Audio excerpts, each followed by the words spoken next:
ರಾಮರಾಜನ್ ಅವರು youth power ಬಗ್ಗೆ ಮಾತಾಡಿದ್ದಾರೆ. ನಾನೊಂದು ಸಣ್ಣ ಕಥೆ ಹೇಳ್ತೀನಿ.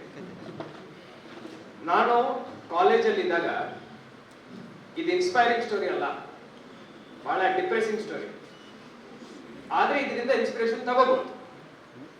ನಾನು ಕಾಲೇಜಲ್ಲಿ ಇದ್ದಾಗ PU ಫಸ್ಟ್ ಇಯರ್ ಫುಟ್ಬಾಲ್ ಆಡ್ತಾ ಇದ್ದೆ ಮನೆ ಹತ್ರ ಒಂದು ಗ್ರೌಂಡ್ ಅಲ್ಲಿ.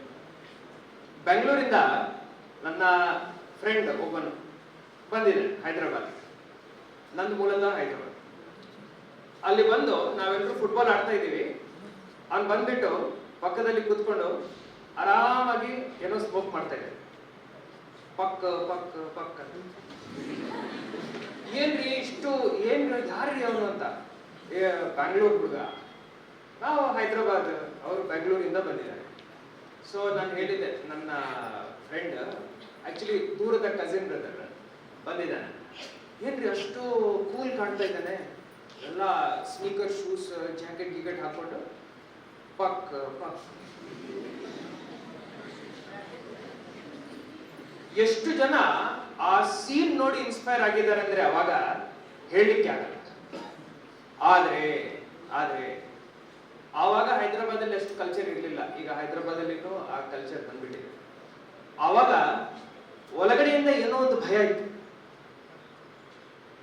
ಏನಾದ್ರೂ ನಾವು ಪಕ್ಕದಲ್ಲಿ ಕೂತ್ಕೊಂಡು ಟ್ರೈ ಮಾಡೋದು ಬಿಡಿ, ಪಕ್ಕದಲ್ಲಿ ಕೂತ್ಕೊಂಡು ಅವ್ರ ಜೊತೆ ಮಾತಾಡಿದೀವಂದ್ರೆ ಸೊಸೈಟಿನಲ್ಲಿ ನಮ್ಮ ಬಗ್ಗೆ ಏನ್ ಮಾತಾಡ್ತಾರೆ, ನಮ್ಮ ಪೇರೆಂಟ್ಸ್ಗೆ ಗೊತ್ತಾಗಿದೆ ಅಂದ್ರೆ ಈಗ ನಮ್ಮ ಮನೆಯಿಂದ ಹೊರಗೆ ಹಾಕ್ತಾರೆ. ಆ ಒಂದು ಭಯ ಇತ್ತು. ಆ ಭಯದಿಂದ ಆವಾಗ ನಾನು ಮತ್ತೆ ನನ್ನ ಜೊತೆ ಒಂದು 6-8 ಜನ ನಮ್ಮ ಫುಟ್ಬಾಲ್ ಟೀಮ್ ಅವರು ಆವಾಗ ಭಯದಿಂದ ಬರೇ ಭಯದಿಂದ ನಾವು ಪ್ರಯತ್ನ ಮಾಡಿಲ್ಲ. ಇಲ್ಲ, ಆ ಭಯ ನಮ್ಮ ಸೊಸೈಟಿನಲ್ಲಿ ಇರಲಿಲ್ಲ, ಮನೆಯಿಂದ ಪೋಷಕರ ಆ ಒಂದು ಭಯ ಇರ್ತಾ ಇರ್ಲಿಲ್ಲ ಅಂದ್ರೆ ಬಹುಶಃ ಎಲ್ಲರೂ ಕೂತ್ಕೊಂಡು ಅವ್ರ ಪಕ್ಕದಲ್ಲೇ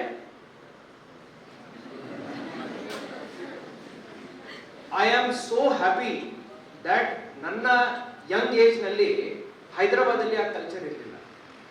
ಬಟ್ ಅನ್ಫಾರ್ಚುನೇಟ್ಲಿ ಬೆಂಗಳೂರಲ್ಲಿ ಆ ಕಲ್ಚರ್ ಇತ್ತು. ವೀಡ್ ಸ್ಮೋಕ್ ಮಾಡೋದು ಒಂದು ಫ್ಯಾಷನ್ ಸ್ಟೇಟ್ಮೆಂಟ್ ಇತ್ತು ಅವಾಗ. ಎಷ್ಟೋ ದೊಡ್ಡ ದೊಡ್ಡ ಕಾಲೇಜ್ಗಳಲ್ಲಿ ನೀವು ಸ್ಮೋಕ್ ಮಾಡಲಿಲ್ಲ ಅಂದ್ರೆ ಏನೋ ನೀವು ಎಕ್ಸ್ಕಮ್ಯುನಿಕೇಟೆಡ್ ಸಿಟಿಸನ್ ತರ ನೋಡ್ತಾ ಇರೋ ಒಂದು ಪದ್ಧತಿ ಇತ್ತು. ಅದೇ ರೀತಿಯ ಭಯವನ್ನು ಸೊಸೈಟಿ ಆಗಿ ನಾವು ನಮ್ಮ ಯಂಗರ್ ಜನರೇಷನ್ ಅಲ್ಲಿ ನಾವು ಅದನ್ನು ಹುಟ್ಟಿಸ್ಬೇಕು. ಇದರ ಬಗ್ಗೆ ಭಯ ಇಲ್ಲ ಅಂದ್ರೆ ಟ್ರೈ ಮಾಡ್ತೀವಿ. ನಮ್ಮ ಒಳಗಡೆ ವಿಲ್ ಪವರ್ ಬರಬೇಕು ಅಂತ ನಾವು ವೇಟ್ ಮಾಡೋ ಒಳಗಡೆ ನಮ್ಮ ಪಕ್ಕದವರು ಟ್ರೈ ಮಾಡಿಬಿಟ್ಟು ಹಾಳಾಗೋಗ್ತಾರೆ. For this large scale awareness ಇರಬೇಕು, ಸೊಸೈಟಲ್ ಪ್ರೆಷರ್ ಇರಬೇಕು ಜನರ ಮೇಲೆ. ಪಿಯರ್ ಪ್ರೆಷರ್ ಮುಖಾಂತರ ಹೆಂಗೆ ನಾವು ಟ್ರೈ ಮಾಡ್ತೀವೋ, ಪಿಯರ್ ಪ್ರೆಷರ್ ಟ್ರೈ ಮಾಡಬಾರ್ದನ್ನ ಮೇಲೆ ಇರಬೇಕು. ಆ ಪಿಯರ್ ಪ್ರೆಷರ್ ಸೃಷ್ಟಿ ಆಗ್ಬೇಕಂದ್ರೆ ಅದಕ್ಕೆ ತಾವೆಲ್ಲರೂ ಒಂದಾಗಬೇಕು. ಈ ಕಾಲೇಜ್ ಹೊರಗಡೆ ಯಾರಾದ್ರೂ ನಿಮ್ಮ ಕ್ಲಾಸ್ಮೇಟ್ ಸ್ಮೋಕ್ ಮಾಡ್ತಾ ಇದ್ದಾನಂದ್ರೆ ನೀವು ಒಂದು 100 ಜನ ಇರಬೇಕು, ಅವನ್ ನೋಡ್ಬೇಕು. ಆ ಪಿಯರ್ ಪ್ರೆಷರ್ ಇಲ್ಲ ಅಂದ್ರೆ, ಉಲ್ಟಾ ಪಿಯರ್ ಪ್ರೆಷರ್ ಇಲ್ಲ ಅಂದ್ರೆ ಇದನ್ನು ಕಂಟ್ರೋಲ್ ಮಾಡಲಿಕ್ಕೆ ಬಹಳ ಬಹಳ ಕಷ್ಟ. ಯೂತ್ ಅಲ್ಲಿ ಎಷ್ಟು ಸ್ಟ್ರೆಂತ್ ಇದೆ ಅಂದ್ರೆ, ಯುವ ಹೇ ಒಂದೆರಡು ಶೇರ್ ಹೇಳಿ, ಇಲ್ಲ ಅಂದ್ರೆ ಆ ಮಜಾ ಬರಲ್ಲ. सुनो, बोलो। इरशाद। युवा है भारत की पहचान, इनसे ही बड़े देश का सम्मान। युवा है भारत की पहचान, इनसे ही बड़े देश का सम्मान। नशे से खुद को दूर करो, नशे से खुद को दूर करो, यही है जीवन में सर्वश्रेष्ठ सम्मान, सर्वश्रेष्ठ सम्मान।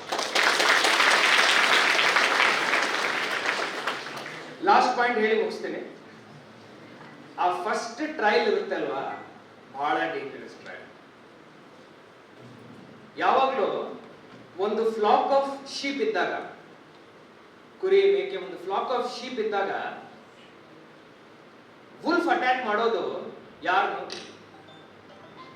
ವೀಕೆಸ್ಟ್ ಲೋನ್ಲಿ ಶೀಪ್ನು ಅಟ್ಯಾಕ್ ಮಾಡೋದು. ಬಟ್ ಆ ವೀಕೆಸ್ಟ್ ಲೋನ್ಲಿ ಶೀಪ್ ಉಳಿಬೇಕಂದ್ರೆ ಏನ್ ಬೇಕು? ಆ ಎಂಟೈರ್ ಫ್ಲಾಕ್ ಸ್ಟ್ರೆಂತ್ ಬೇಕು. ಯಾವಾಗ್ಲೂ ನಮ್ಮಲ್ಲಿ ನಮ್ಮ ಫ್ರೆಂಡ್ಸ್ ಅಲ್ಲಿ ಇರುವಂತ ವೀಕೆಸ್ಟ್ ಲಿಂಕ್ ಇರ್ತಾರಲ್ವಾ, ಅವ್ರ ಕೈ ನಾವು ಬಿಡುವ. ಆಯ್ತ್ರಿ, ಅವರೇನೋ ಒಂದು 4-5 ಜನ ಹೊಸ ಫ್ರೆಂಡ್ಸ್ ಮಾಡಿದಾನೆ, ಈಗ ಗೊತ್ತಾಗ್ತಾ ಇದೆ ಹಾಲಾಗಿ ಹೋಗ್ತಾನೆ ಅಂತ. ಹಂಗಲ್ಲ. Weakest person in our group, we should hold him tighter to us, hold him closer to us, give him maximum strength. And ಆ ಫಸ್ಟ್ ಟ್ರೈ ಇದೆ ಅಲ್ವಾ, ಆವಾಗ ರಾಮ್ರವರು ಬಹಳ ಕರೆಕ್ಟ್ ಹೇಳಿದ್ದಾರೆ. ಫಸ್ಟ್ ಟ್ರಯಲ್ ಅಲ್ಲಿ ವಿಲ್ ಪವರ್ ಯೂಸ್ ಮಾಡಿ ಬೇಡ ಬೇಡ ಬ್ರೋ ಅಂತ ನಾವು ಹೇಳಿದೀವಂದ್ರೆ then this country has a future. ಇಷ್ಟು ಹೇಳುತ್ತಾ ಬಹಳ ಉತ್ತಮವಾದಂತ ಒಂದು, ನಾನು ಆಕ್ಚುಲಿ ರಾಮ್ ಮಾತಾಡಿದ ನಂತರ ನಾನು ಏನ್ ಮಾತಾಡ್ಲಿ ಅಂತ ನನಗೆ ಬಹಳ ಟೆನ್ಷನ್ ಇತ್ತು. ಆದ್ರೆ ಒಂದು ಶಾಯರಿ ಎಕ್ಸ್ಟ್ರಾ ಹೇಳಿದ್ದೀನಿ. Therefore, I'm very happy to the police department and I'm extremely grateful.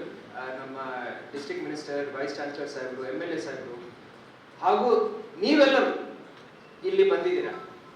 You could have felt ಅಲ್ವಾ ಏನ್ ಈ ಪ್ರೋಗ್ರಾಮ್ ಯಾಕೆ ಬರ್ಬೇಕಂತ.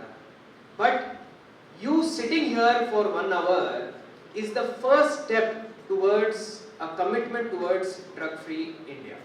So I am very grateful to all of you present here and may God bless this country. Thank you.